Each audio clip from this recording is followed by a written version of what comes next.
For David Zoltan, a diabetic from Chicago, access to the Affordable Care Act has been a lifeline. If this administration has its way, I don't think I'll survive the next 4 years. I don't think I'll last more than a year or two without Obamacare. We spoke with Zoltan a day after he was released from the hospital following surgery to amputate his toes.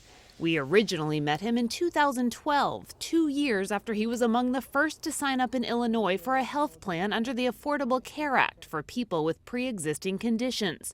Prior to that, Zoltan was unemployed and uninsured, his diabetes repeatedly sending him to the emergency room when he ran out of insulin. And those were the two scariest years of my life. There were a number of times there where I came very close to not making it through.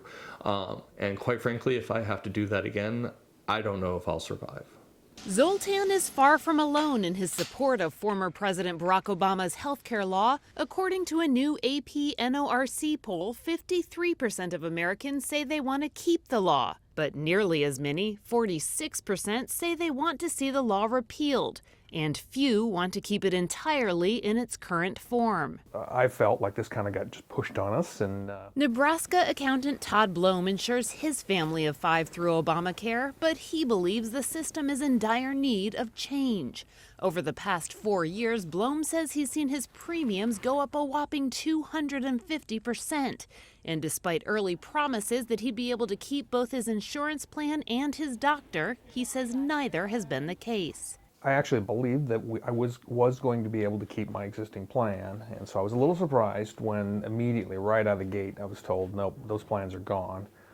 Still, Blome has a son who, like Zoltan, has diabetes. He appreciates the law's protections for people with pre-existing conditions and hopes that's a provision of the law that won't change. I don't think they can pull the rug out from people. That wouldn't be appropriate, so I hope they come up with something. It's a hope shared by the majority of Americans. The poll found 56% are extremely or very concerned that many people will lose their coverage if the Affordable Care Act is repealed.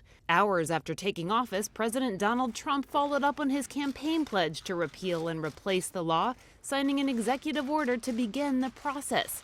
Although Trump has said he wants to keep some of the law's consumer protections like the pre-existing condition coverage, it's unclear what the replacement will look like, leaving participants like Zoltan worried for their future. Kelly Daschle, Associated Press.